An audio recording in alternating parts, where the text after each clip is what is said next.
good afternoon, everybody, and thanks for tuning in today to Fundraising Bidness Talk.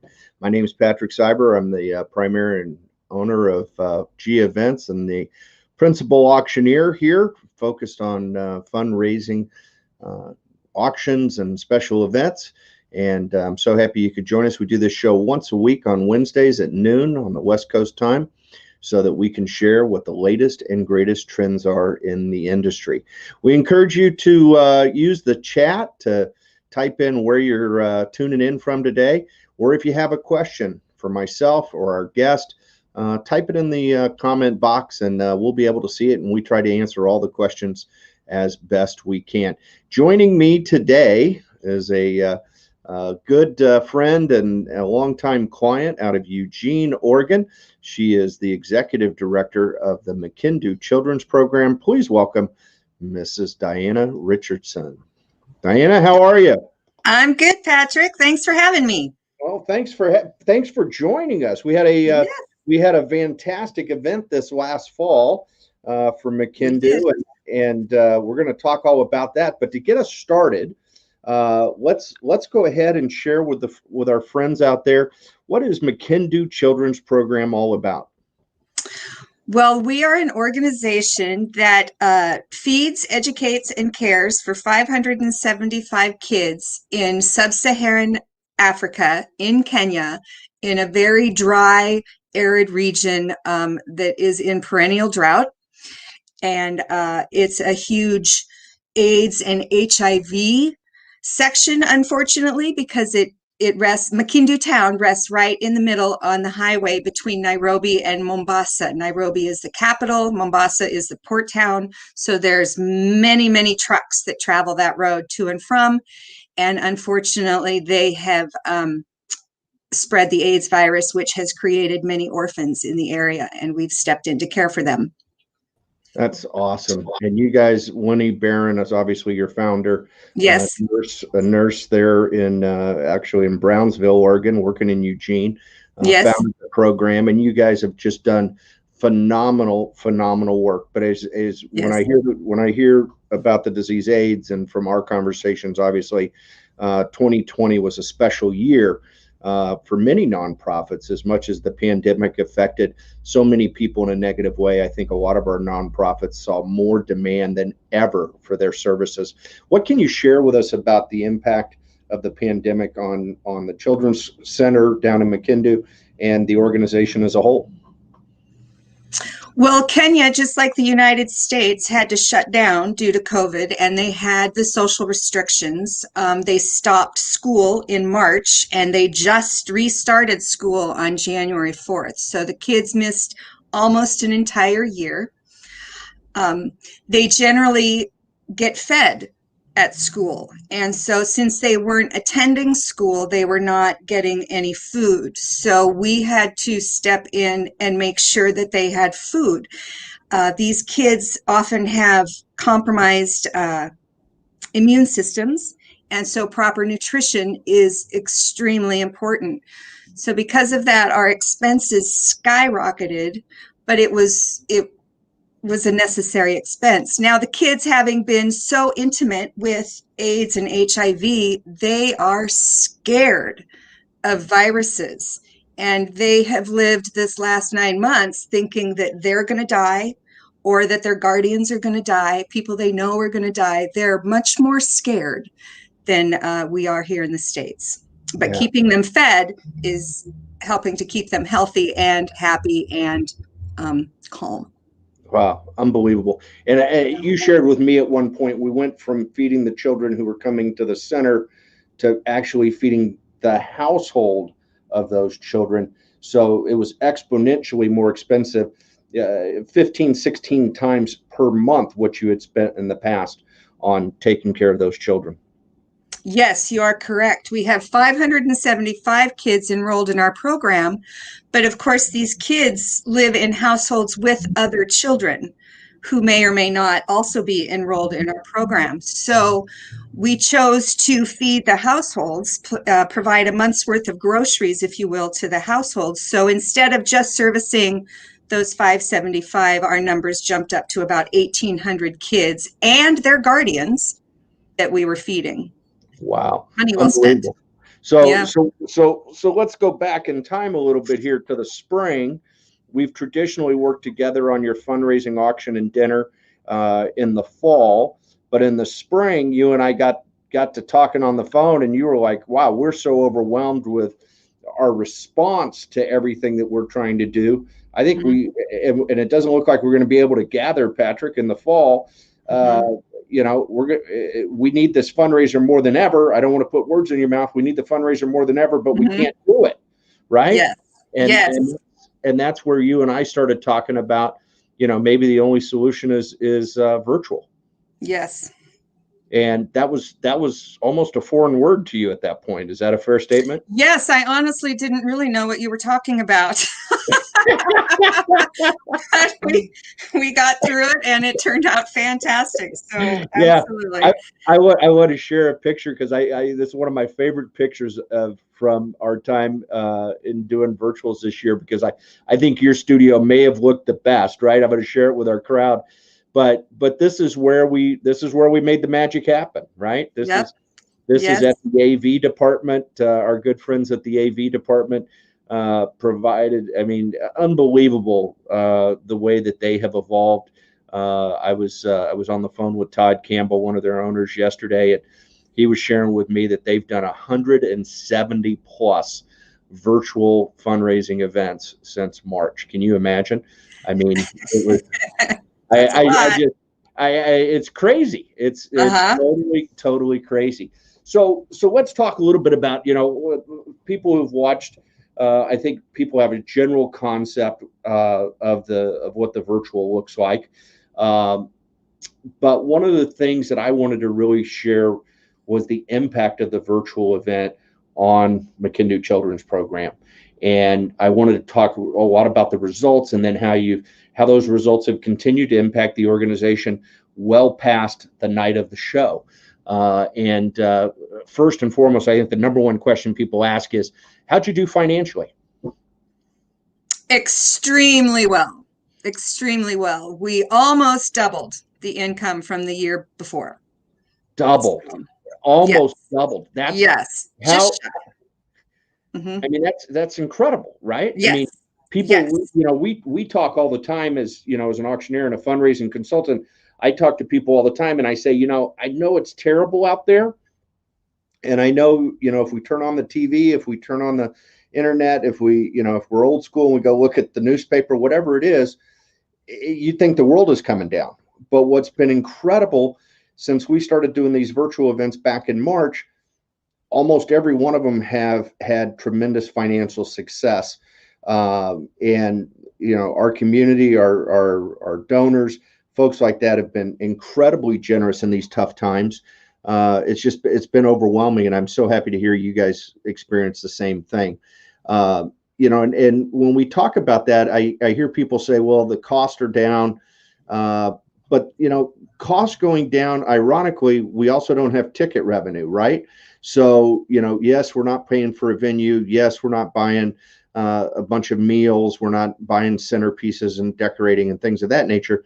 But we also traditionally don't have that ticket revenue that was really offsetting that cost.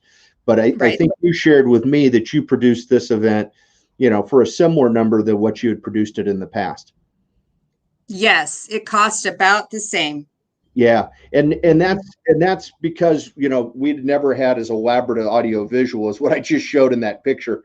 You know, but at the same time, it's probably a good investment to have the stability, to have the professional staff there. It's turnkey. It works slicker than can be.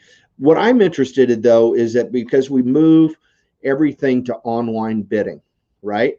And as I've shared with the viewers on our show here in the past, I recommend a 1 week window in front of the event for people to be able to bid on all packages, whether they're traditionally silent packages or traditionally live packages.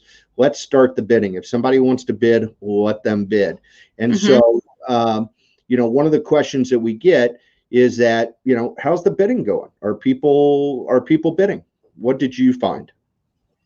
Yes, I found that opening the bidding earlier generated more excitement and more interest. There was time for people who had registered and looked at our catalog and started bidding to share links and information with their contacts. So that in turn got us more people to come in and bid. There was a lot more bidding activity this year in the virtual, both before and after the event. Right, right. Because your organization is a little unique in that we do several what we call in the industry for sale items, right? And I'm going to have you share with the group what that is. But what I mean by that, folks, is that for sale items are items that people can just, the price is set and they can purchase them, whether they actually receive something or they're purchasing something for the beneficiary, for the nonprofit organization, depends on the event. In this case, McKindu was offering some pretty unique items. Why don't you share with the group? Because I love this story. Yes, we had 3 items for sale. One was an emergency food basket that would feed a family for an entire month. Another option was a goat. Buy a goat. The folks over there are trained in animal husbandry, and we can purchase a pregnant goat for them, which provides the nutritional milk, and then gives them daily nutrition. And then if there's extra, they can sell the milk to the community. So it also becomes then able to sustain their own household income. And then we also sold solar lanterns for the children because there is no electricity or running water where these kids live. And so to study at night, to do chores at night, or to relieve themselves in the middle of the night, solar lanterns are changing the way for them and making it much more safe. So we had those items for sale, and they sold like hotcakes, my mom would say. I love pushing the goats. I often say that I'm only a fundraising auctioneer, that I don't do cars, I don't do personal property, I don't do, and now I have to add livestock because I guess I've sold goats. Right? Yes, you have.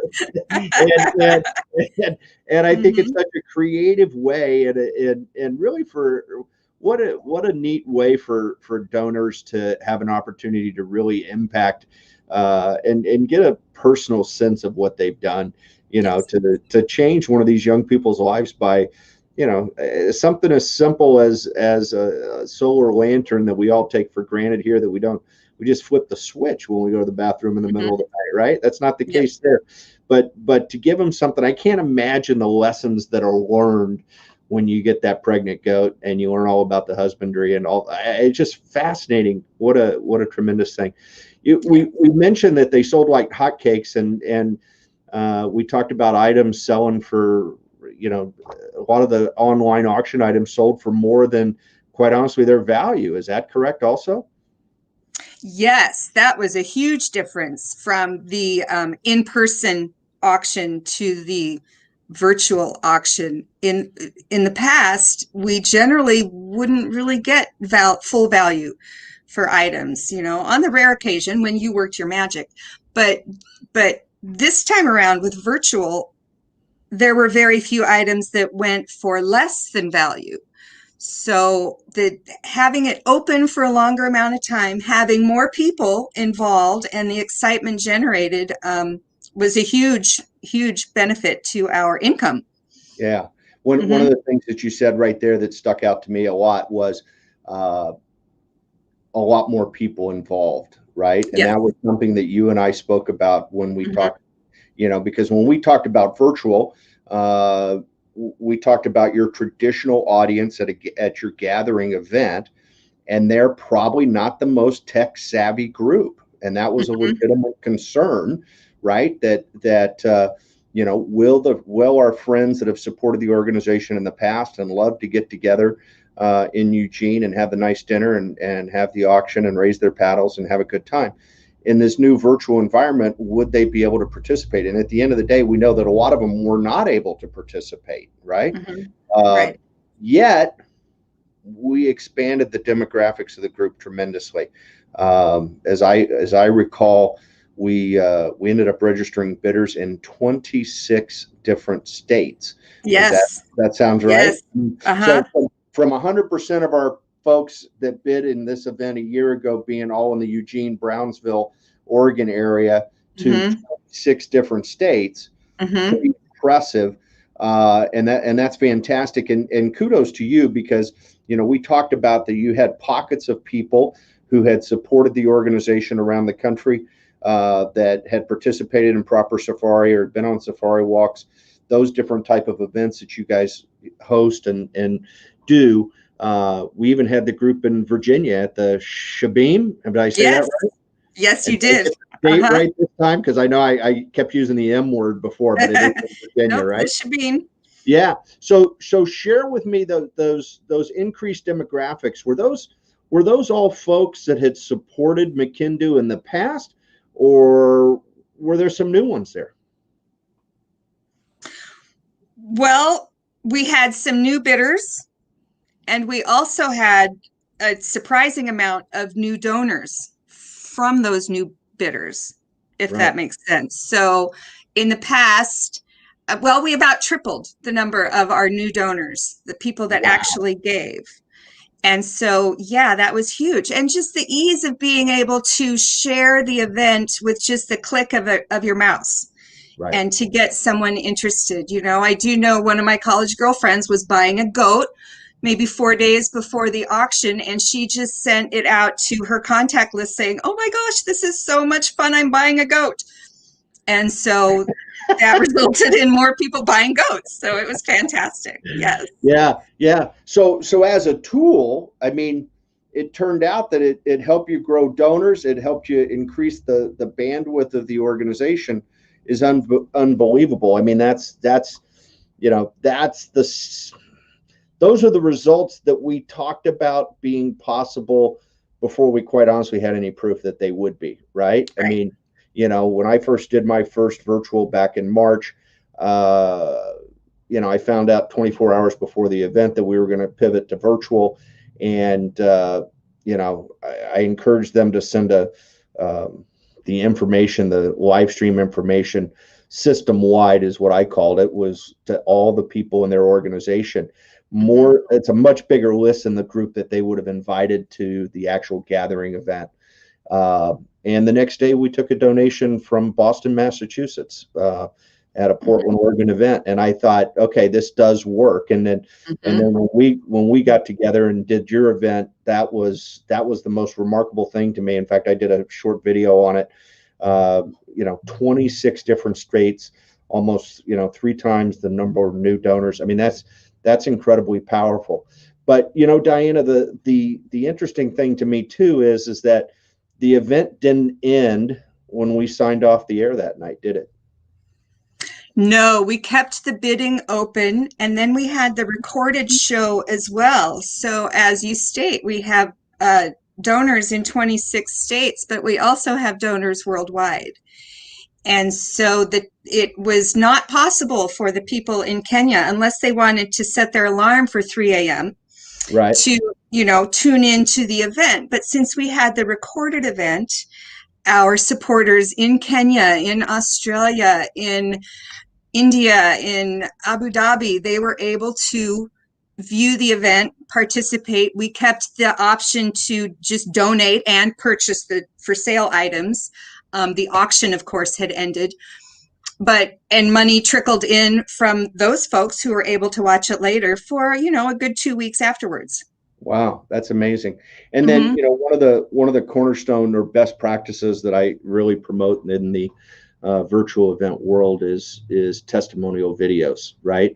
I'm of the opinion that in these events, it's very difficult for me as a professional fundraising auctioneer to bid call, right? So as much as I love to talk fast, and a lot of auctioneers, I think this is something that's a little confusing for folks as they experiment and consider, you know, the virtual world, is that I'm not too concerned about the amount of time that takes from when I say something in the studio or wherever I'm located to when it actually gets to the person. I mean, that's a few seconds, maybe it's 10 seconds, 20 seconds, it doesn't matter to me. the reality is it's the amount of time that it takes that person to respond to what they hear, right? And so with that being said, I have designed the run of shows so that we, as you know, we replace the bid calling opportunities with testimonials about the organization. And those testimonials, in your case, many of them came from Kenya and came from the young people who are at the McKindu Children's Center. Have benefited from the incredible support that you guys have received in the past from your donor base. And then also some of the instructors and some of the caregivers and grandparents and different. I mean, we had, I think I looked it up the other day. We had 18 or 19 different videos for your show, right? And yes, you're using the replay. I see it's on your website now. But you've also taken those little short, brief testimonials and used those also. You've repurposed those. Is that correct? Yes, absolutely. Because we have now a nice library of video spots that are anywhere from 10 to 90 seconds long. And so we are posting them on social media and getting really good response and keeping our donors and our followers informed. It was a great tool and a nice library to have. Definitely. Yeah. No, it's fabulous. And I think the days of, in the past, I mean, even when we've worked together in the beginning and we've talked about that one video that we wanted to create for a, appeal video or something, just really out of the realm for a lot of organizations to go out and have somebody actually shoot that and actually produce it. And it's a, could be a fair amount of expense, right? And or they may not have even known who to call. And now in this virtual world, we can take cell phone footage and ideally they hold it correctly. I always joke, hold it, portrait, landscape, not portrait, and use that to incorporate into the show.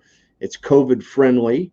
Nobody had to send a camera out to anybody, and we can kind of control what that content is, and that show becomes really a infomercial or commercial for the organization, much more than the traditional gathering event is. I think, and it reaches so many more people. It's would you agree?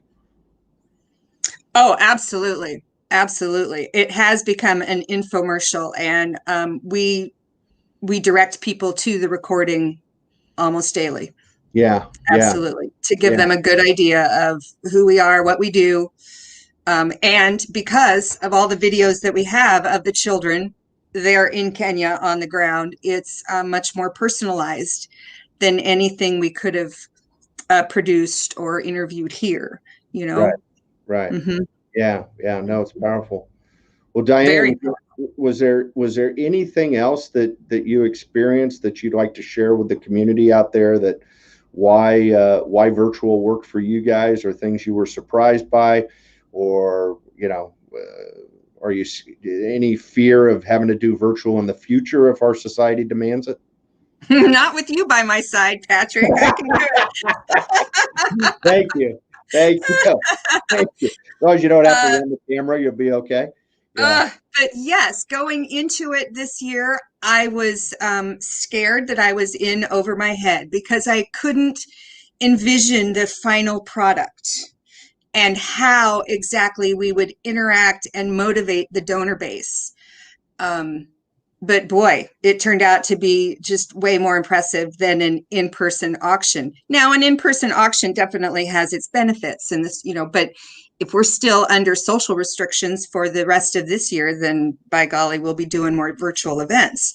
And even when we're not in COVID restrictions, we will continue to do virtual events because we do have a donor base that is, throughout the United States, throughout the world, and it's fun to get everybody worldwide together in one place at one time and share screens and stories and just the love of supporting the children. I'm all in for virtual now, Patrick. Yeah, well, and I think I shared last week with our audience that I think that, in fact, I was on a long conversation with a client yesterday. They have an event, similar time frame in the fall coming up. and they're looking to book a venue. But one of the things that we talked about was this virtual doesn't get canceled, right? We Right. know, regardless whether it's the day before or a month before or 2 months before, we're going to have a virtual event. We're going to live stream that event.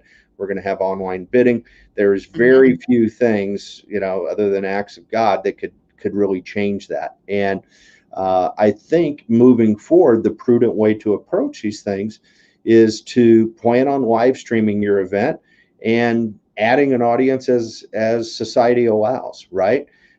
Maybe that audience becomes almost like a studio audience for the taping of a television show like Saturday Night Live, or an episode of The Ellen Show, or something along those lines, where there's a select group of folks that are actually get to attend and watch the show live. For me as an auctioneer, it's a blast, because we've been doing simulcast auctions on the other side of the auction industry for many years, 25 years, where we'll entertain online bidding simultaneously with in-house bidding, right? So we'll have the audience be able to raise their bid card, be able to hoot and holler. We'll be able to put a camera on them, and at the same time, people can be on their couch bidding also, right? And so we'll kind of merge the two formats and make it more exciting, and hopefully generate even more money for our nonprofit clients. And I think at the end of the day, if there's anything we've learned through this pandemic, one of the things that resonates with me the most is the demand that we're going to have for services from our nonprofits. And you've illustrated it today with what you guys have been through in McKindu, and the incredible work that you've done. So congratulations and thank you. I know those kids can't say thank you enough. In fact, that's what I loved about their testimonials, was how sincere Yes. how sincere they are, even from their fear of the pandemic, as you mentioned, but also how sincere they were in their thank yous. And their stories were really, really incredible. And I encourage our viewers, go to McKindu.org and check out some of the videos, but also see the great work that Diana and her team and all the folks involved and supporters are doing for these young people halfway across the world, right? And it's fun stuff. So Diana, thank you so much for joining me today. I really appreciate it. I appreciate our relationship and the opportunities you give me to be a part of your organization each year. And thank you for joining me today. Well, thanks for having me, Patrick. All righty. Let's see. I'm going to say goodbye for now and wrap it up. But thank you so much, Diana. We'll catch up soon.